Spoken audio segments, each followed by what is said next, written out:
I stared at the concrete barriers blocking my driveway, my hands shaking with rage. 3 massive chunks of cement sat there like tombstones, trapping my work truck and destroying my livelihood. Margaret stood on her perfectly manicured lawn, clipboard in hand, that smug smile plastered across her face like she had just won the lottery. "You should have followed the rules," she called out, her voice dripping with satisfaction. "Maybe next time you will think twice before challenging the HOA. I had lost my biggest contract that morning. Could not get my truck out to do the job I had been hired for. 6 months of work down the drain because this woman decided she owned the entire neighborhood. But as I stood there, watching her victory parade, something clicked in my mind. She wanted to play games with rules and regulations. She had no idea what she had just started. That was the moment I realized Margaret had picked a fight with the wrong veteran. Moving to Maple Street was supposed to be my fresh start. After 20 years in the Army, I wanted nothing more than a quiet suburban life, where the biggest worry was whether to plant roses or tulips. The house was perfect, a modest 2-story with a decent yard, and a long driveway perfect for my work truck. I run a small construction business. Nothing fancy, just honest work helping neighbors with their home improvement projects. The first week was peaceful. I spent my days unpacking boxes and getting to know the neighborhood. That was when I met Margaret Henderson, the self-appointed queen of Maple Street. She appeared at my door on a Tuesday morning, dressed like she was heading to a board meeting instead of delivering a welcome gift. "Hello there," she said, her smile sharp as a knife. "I am Margaret, HOA president. I brought you a little housewarming present." The gift was a thick binder filled with HOA rules and regulations, 47 pages of what I could and could not do with my own property. The grass had to be exactly 2.5 inches tall. Garden decorations required pre-approval. Even the color of my mailbox needed committee consent. "I trust you will review these thoroughly," Margaret said, her eyes scanning my property like a hawk hunting prey. "We have worked very hard to maintain our property values here." I should have seen the warning signs. The way she measured my lawn with her eyes. How she took photos of my mailbox. The little notebook where she scribbled notes about my truck parked in my own driveway. But I believed in being a good neighbor, so I thanked her and promised to read through everything. That weekend, I got my first violation notice. Apparently, my lawn was 3 inches tall instead of 2.5. The fine was $50, payable within 10 days. I looked at my grass, then at Margaret's house across the street. Her lawn looked identical to mine, but somehow hers was acceptable while mine was a neighborhood crisis. I knocked on her door the next morning, violation notice in hand. "Hi, Margaret. I think there might be a mistake with this notice. My grass looks the same height as yours." Her smile never wavered. "Oh, I measured yours personally. Mine is regulation height. Yours is not. The rules apply to everyone equally." But as I walked back to my house, I noticed something interesting. Margaret's own mailbox was clearly the wrong shade of blue according to the color chart in the HOA handbook. Her garden gnomes were positioned closer to the street than regulations allowed. Even her garbage cans were visible from the road, violating Section 12 of the beautification standards. I paid the $50 fine and cut my grass, but I also started paying attention to Margaret's daily routine. Every morning at 8 o'clock, she would emerge from her house with her clipboard and camera, making her rounds through the neighborhood like a prison guard checking cells. The other neighbors seemed to shrink when she approached. Mrs. Chen would quickly duck inside when Margaret's car turned down the street. The Williams family had removed their children's playground equipment after one of Margaret's surprise inspections. Even the mailman looked nervous when delivering to houses Margaret was watching. I realized I had moved into a neighborhood ruled by fear, and Margaret Henderson was the source of that fear.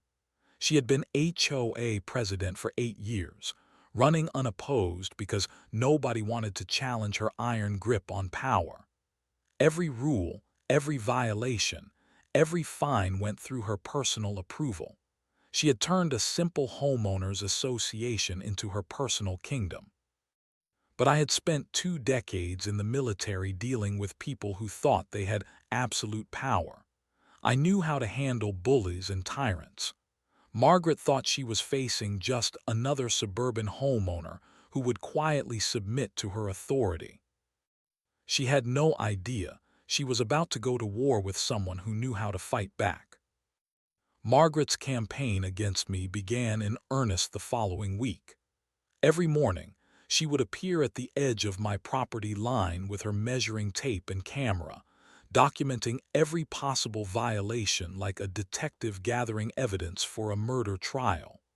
The woman had turned harassment into an art form. Tuesday brought another violation notice. This time, my garden gnome was positioned 6 inches too close to the sidewalk.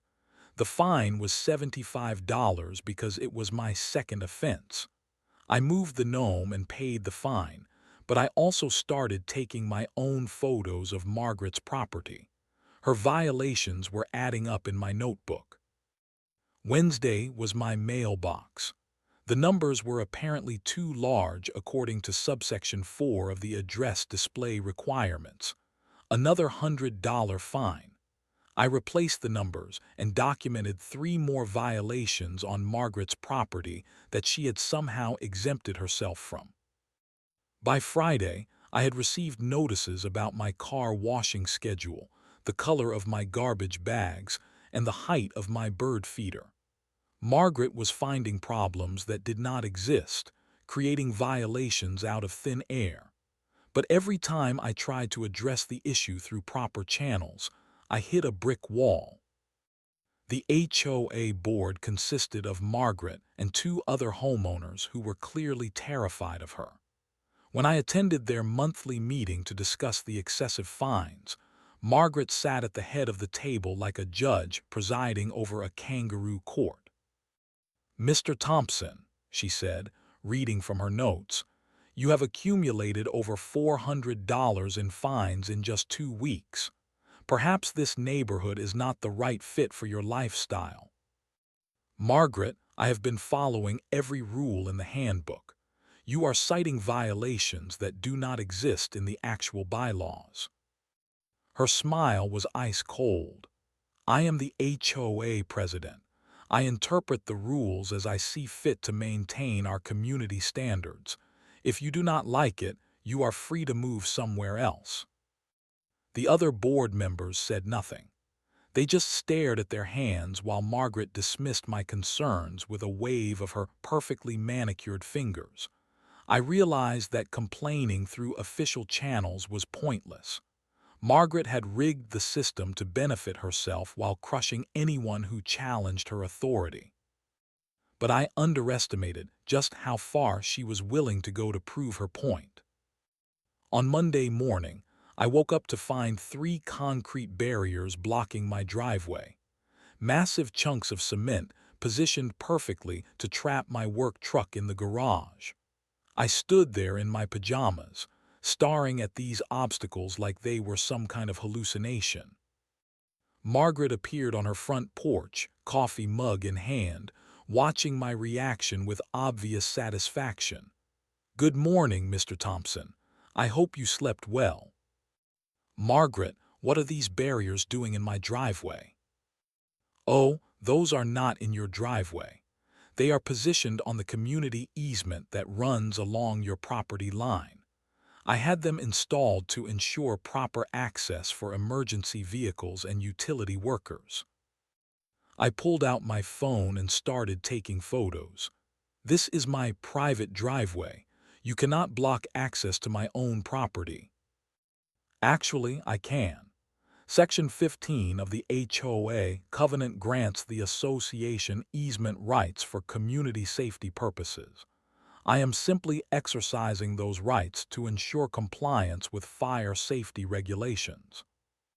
My blood pressure spiked as I realized what she had done.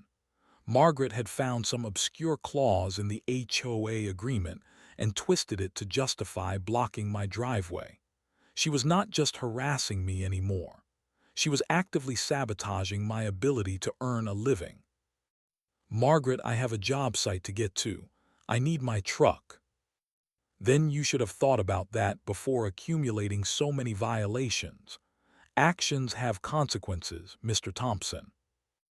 I called my client and had to cancel a 3-day roofing job that would have earned me $6,000. The contractor was understanding, but made it clear that reliability was essential in his business. If I could not guarantee access to my equipment, he would have to find someone else. That afternoon, I called a lawyer.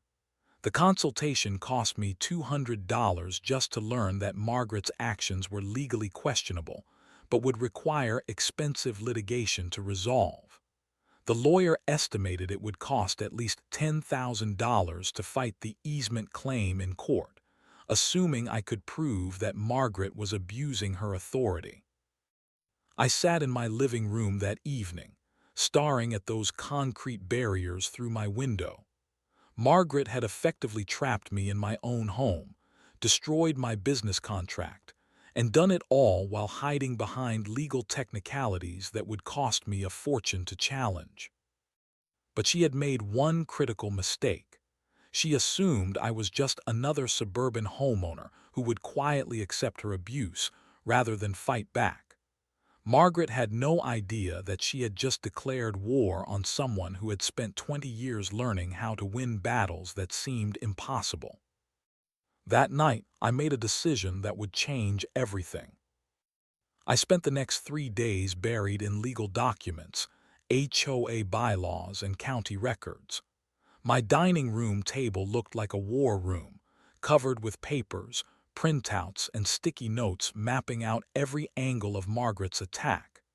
If she wanted to fight with rules and regulations, then I would learn those rules better than she ever had. The first breakthrough came at 2 in the morning while reading through the original HOA covenant from 1987. Margaret had been citing Section 15 about emergency vehicle access, but she had conveniently ignored Section 12, which stated that easement rights could not be used to restrict property owner access to their own driveways. Her legal justification was complete garbage. But that was just the beginning. As I dug deeper into the HOA bylaws, I discovered that Margaret had been playing fast and loose with the rules for years. Board meetings were supposed to be held monthly with advance notice to all residents. I found records showing she had been holding secret meetings with just her 2 allies, making decisions without proper community input. The financial records were even more interesting. Margaret had been approving expenditures without board votes, including the concrete barriers that were supposedly for community safety. She had spent over $3,000 of HOA funds on her personal vendetta against me, money that should have required unanimous board approval. By Thursday, I had documented 17 separate violations of HOA procedure that Margaret had committed in just the past 6 months.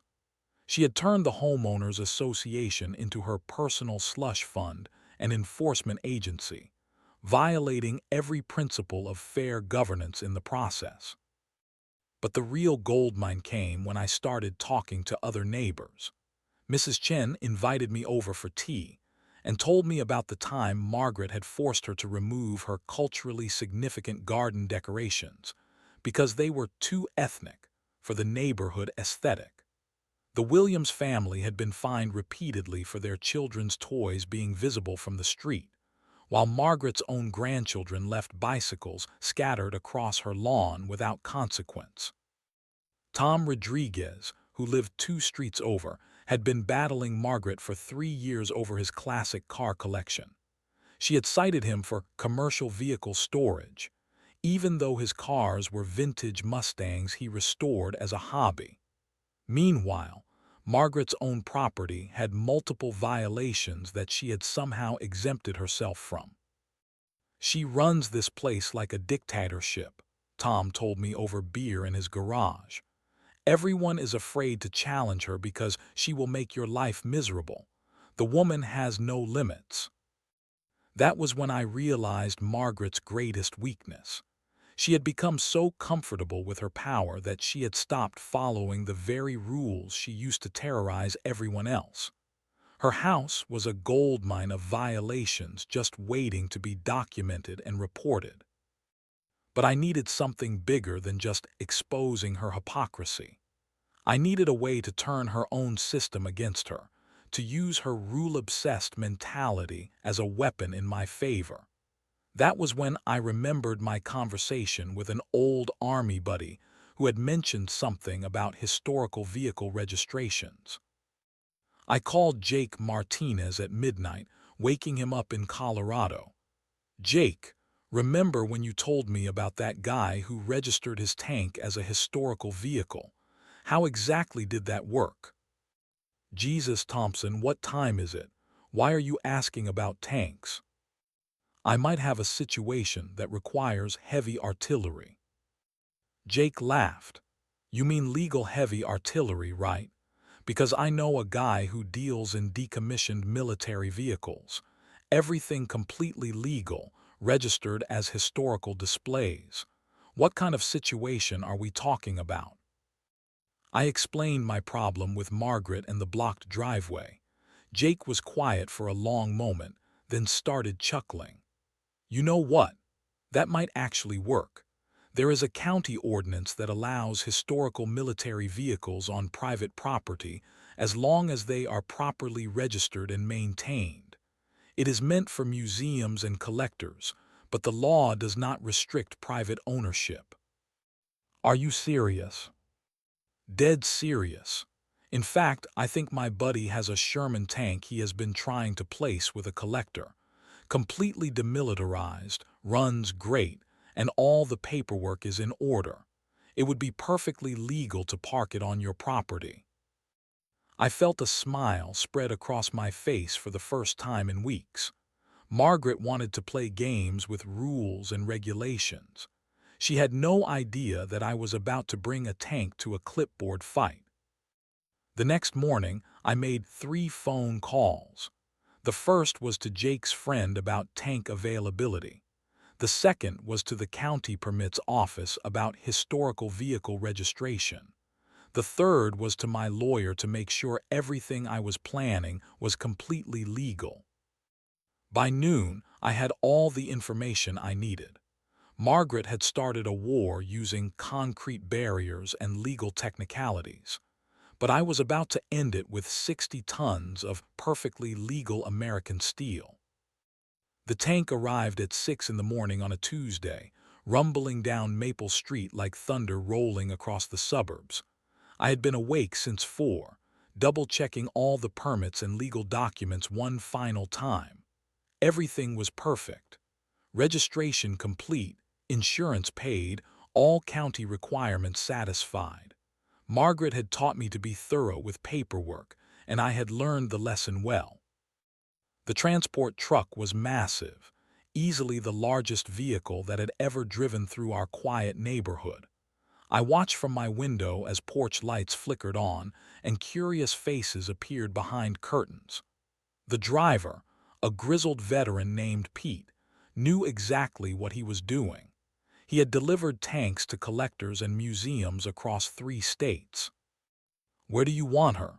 Pete asked, gesturing toward the Sherman tank strapped to his trailer.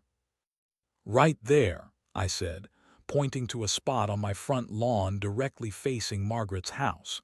"Make sure she has a clear view of the street." The unloading process was a work of art. Pete used a system of ramps and winches to ease the tank off the trailer, positioning it exactly where I wanted it. The Sherman sat on my property like a sleeping giant, Its cannon pointed harmlessly toward the sky, but its presence unmistakably commanding. Margaret's bedroom window was directly across from where the tank now sat. I could only imagine her reaction when she opened her curtains and found herself staring at 60 tons of military hardware over her morning coffee. I did not have to wait long to find out. At 7:15, Margaret's front door exploded open like she had been shot from a cannon. She stood on her porch in her bathrobe, hair curlers visible, mouth hanging open in complete shock. For the first time since I had met her, Margaret Henderson was speechless. "Good morning, Margaret," I called out cheerfully. "Beautiful day, is it not?" She pointed at the tank with a shaking finger. What is that thing?" "Oh, that is a 1943 Sherman M4A1 medium tank, completely restored, historically accurate, and absolutely legal. I registered it with the county as a historical display vehicle.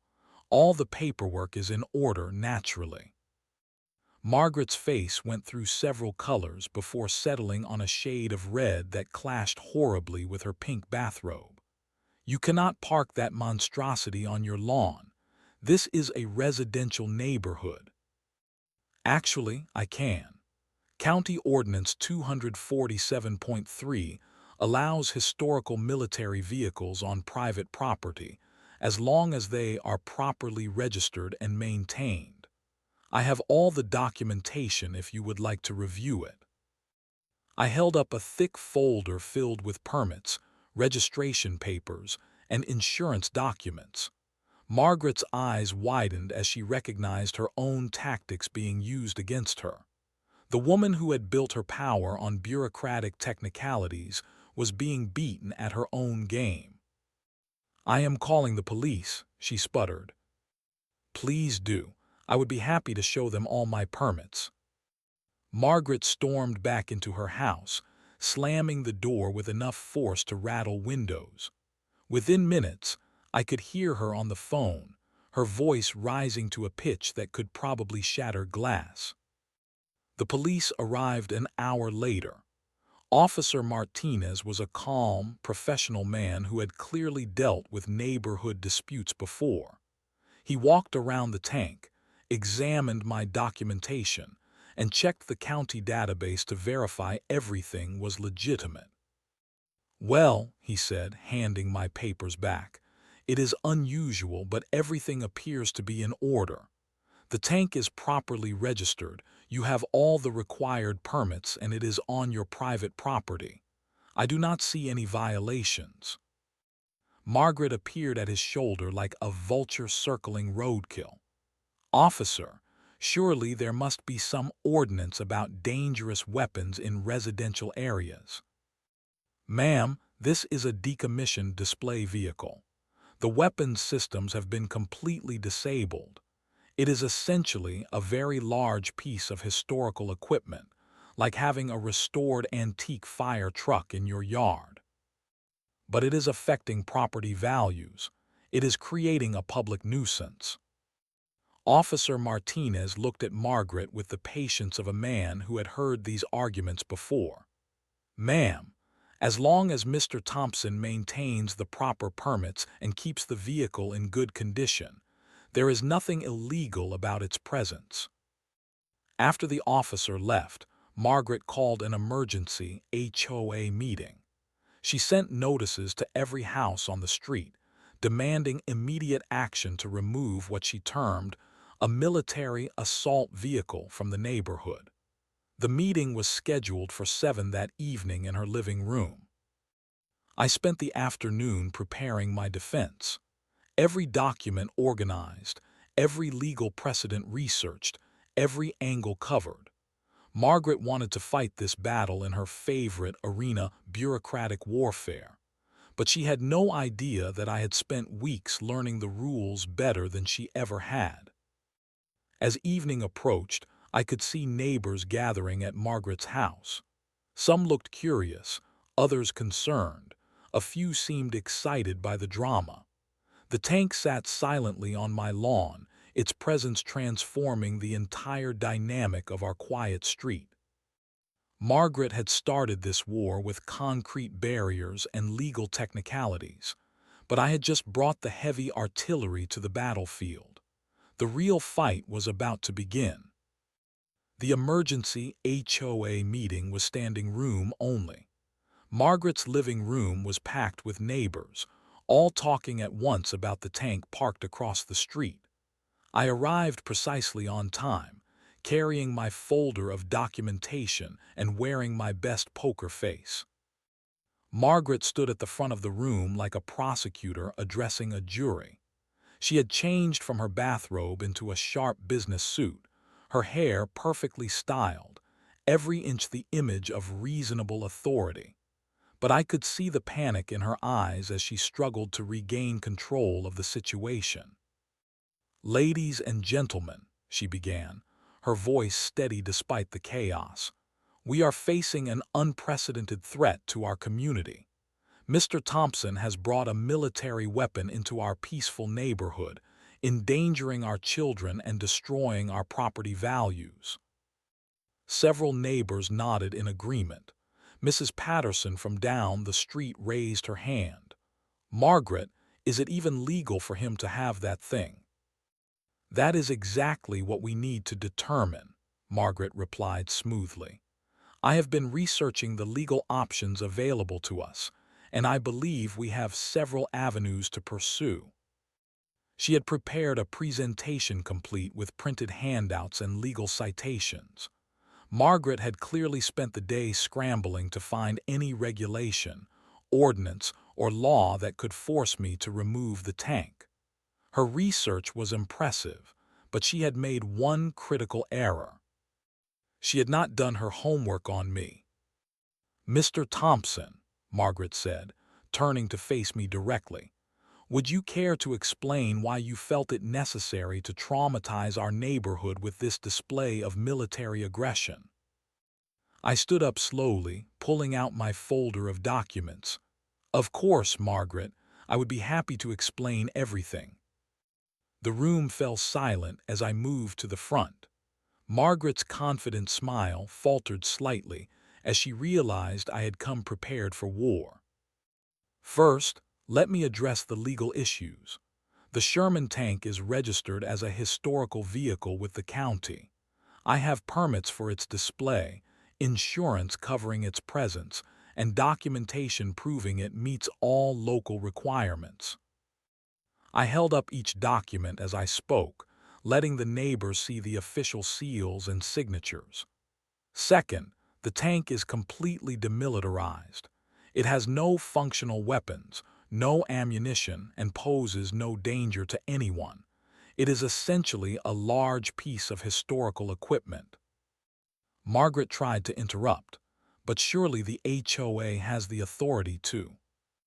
"Actually, Margaret, the HOA has no authority over historical vehicles on private property. I checked the covenant thoroughly. There is no clause giving the association power to restrict properly registered historical displays." The room was completely quiet now. I could see neighbors exchanging glances, some beginning to realize that Margaret's outrage might be less justified than she claimed. "But there is something else we need to discuss," I continued. "Since Margaret has called this meeting to address rule violations, I think it is appropriate to review some other compliance issues in our neighborhood." I pulled out my own folder, this one filled with photographs and documentation of Margaret's property violations. For example, Margaret's mailbox has been the wrong color for over 2 years, violating Section 4 of the HOA guidelines. Her garden gnomes are positioned too close to the street, breaking the landscaping rules she has been enforcing against others. Margaret's face was turning red again. "This is not about my property." "Actually, it is. You see, Margaret has been selectively enforcing HOA rules for years. She fines neighbors for violations while exempting herself from the same standards. She has been using association funds for personal vendettas, without proper board approval. I had everyone's attention now. The neighbors were leaning forward, listening intently as I laid out Margaret's pattern of abuse. Tom Rodriguez has been harassed for 3 years over his classic car collection, while Margaret's own property has multiple violations that she ignores. Mrs. Chen was forced to remove cultural decorations that were perfectly legal under the HOA guidelines. Tom stood up from the back of the room. That is absolutely true. She has been making my life miserable over cars that are completely legal to own. Other neighbors began speaking up. Stories of harassment, selective enforcement, and abuse of power filled the room. Margaret's carefully constructed meeting was turning into a public airing of grievances against her leadership. "This is ridiculous," Margaret snapped. "We are here to discuss the tank, not to air petty complaints about HOA enforcement." "No, Margaret," I replied calmly. "We are here to discuss leadership and accountability. You have been running this association like a personal kingdom, making up rules as you go and targeting anyone who challenges your authority." I looked around the room at the faces of my neighbors. Some were angry, others relieved that someone had finally stood up to Margaret. A few were clearly enjoying watching the neighborhood tyrant get challenged publicly. "The tank is completely legal and will remain on my property as long as I choose to keep it there. But if Margaret wants to continue this discussion, I suggest we start talking about new HOA leadership and proper oversight of association activities." Margaret's meeting had backfired spectacularly. Instead of rallying the neighborhood against me, she had provided a forum for everyone to air their grievances against her rule. The tank was no longer the issue.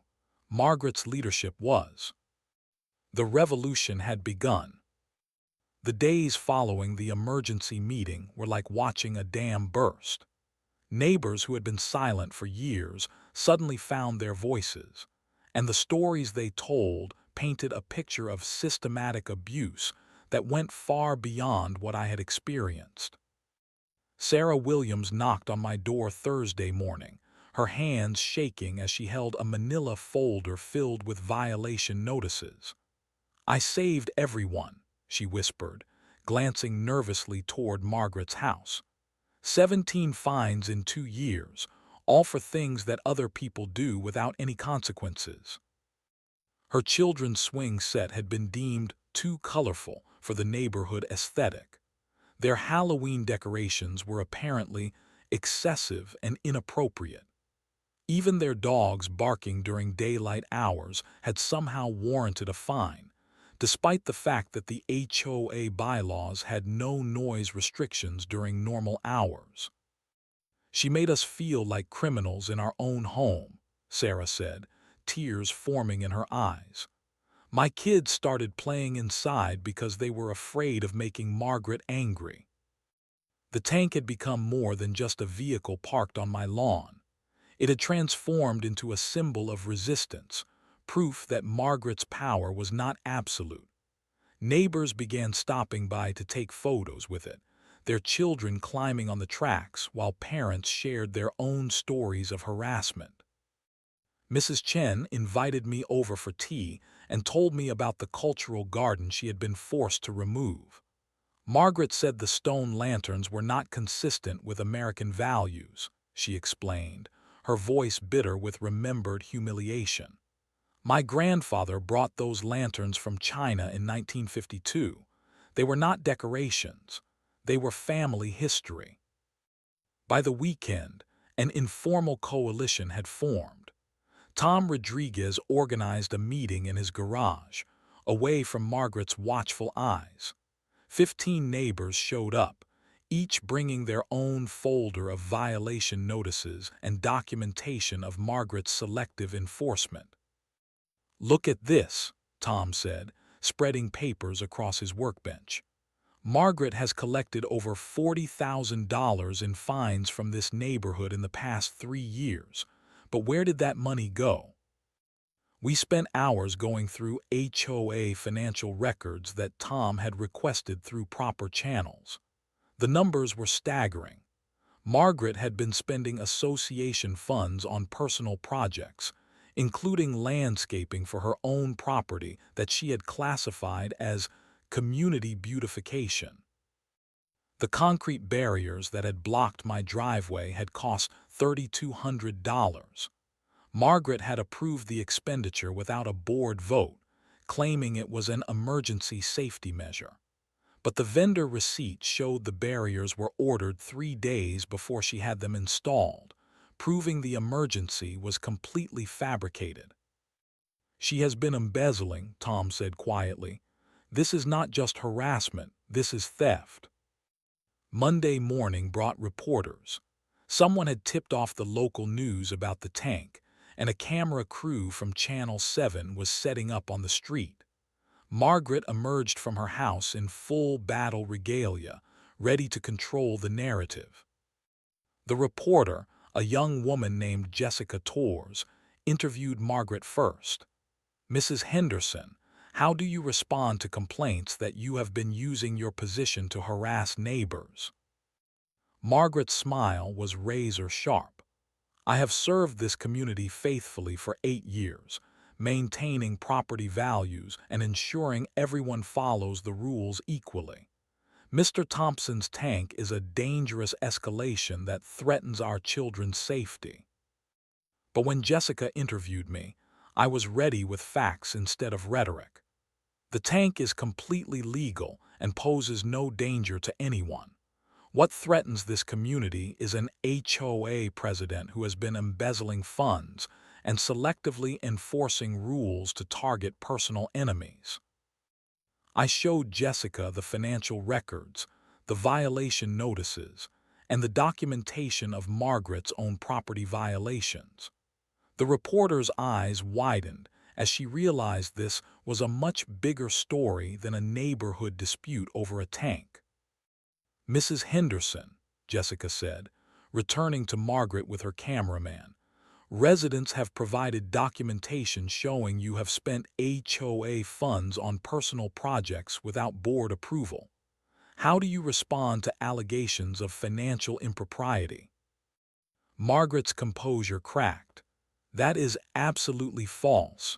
Every expenditure was approved through proper channels. These people are just angry because I hold them accountable for following the rules." But the damage was done. The story aired that evening, complete with interviews from multiple neighbors and documentation of Margaret's financial irregularities.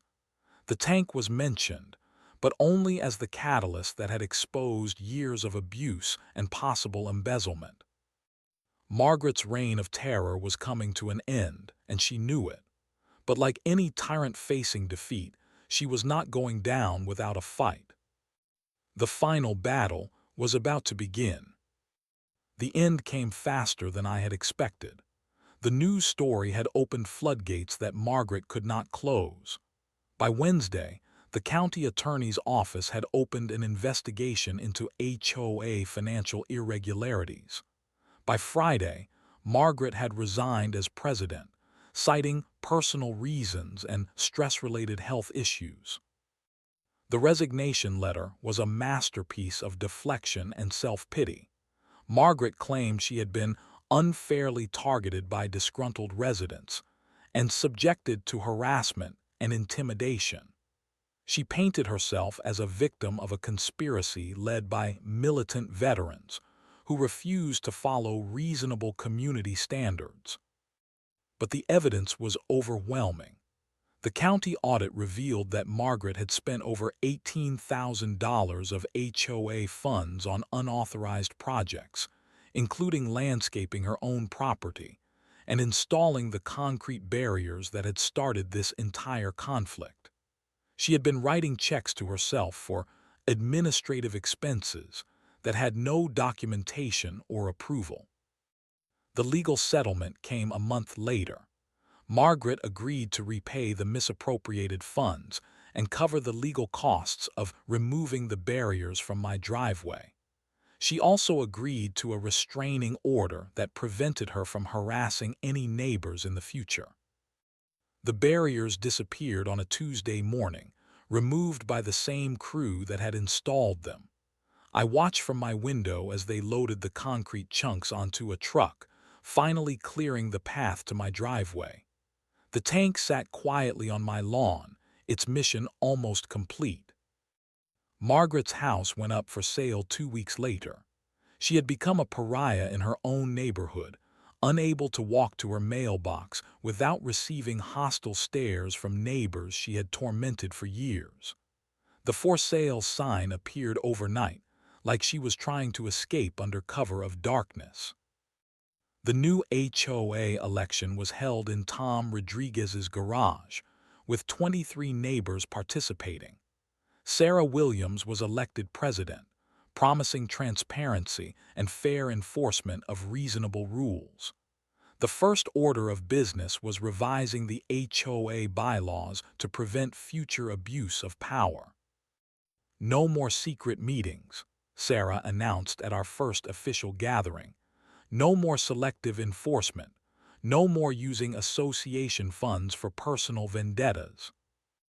The tank remained on my lawn through the summer, becoming an unexpected tourist attraction. Families would drive by on weekends to take photos. Military history enthusiasts would stop to admire the restoration. Local veterans would share stories about their own service while examining the Sherman's details. But by autumn, the tank had served its purpose. The neighborhood had been liberated from Margaret's tyranny. The HOA was operating under fair leadership. The concrete barriers were gone, my driveway was clear, and I was back to working my construction jobs without interference. I arranged to donate the tank to the local Veterans of Foreign Wars Post, where it would be properly displayed and maintained as a memorial. Pete returned with his transport truck, carefully loading the Sherman for its journey to a place where it would be appreciated by people who understood its historical significance. As the truck rumbled down Maple Street one final time, I stood in my driveway and watched it disappear around the corner. The tank had been my secret weapon in a war I never wanted to fight. But sometimes, when bullies push too far, you have to push back with overwhelming force. Margaret's replacement family moved in just before Christmas. A young couple with 2 small children who were delighted to discover they lived in a neighborhood where kids could play outside without fear of harassment. The woman introduced herself as Linda and asked about the best places to plant flowers in the spring. "Plant whatever makes you happy," I told her. "This is your property. You should be able to enjoy it." 6 months later, I received a letter in the mail. No return address, postmarked from 2 states away. Inside was a single sentence written in Margaret's precise handwriting: "You won." I smiled and threw the letter in the trash. Some battles are worth fighting, even if you never wanted to be a warrior. Sometimes the only way to stop a tyrant is to prove that their power is an illusion. The tank was gone, but its legacy remained. Margaret Henderson had learned that there are some people you should never try to bully, and our neighborhood had learned that standing up to tyrants is the only way to preserve freedom. In the end, justice had been served with 60 tons of perfectly legal American steel.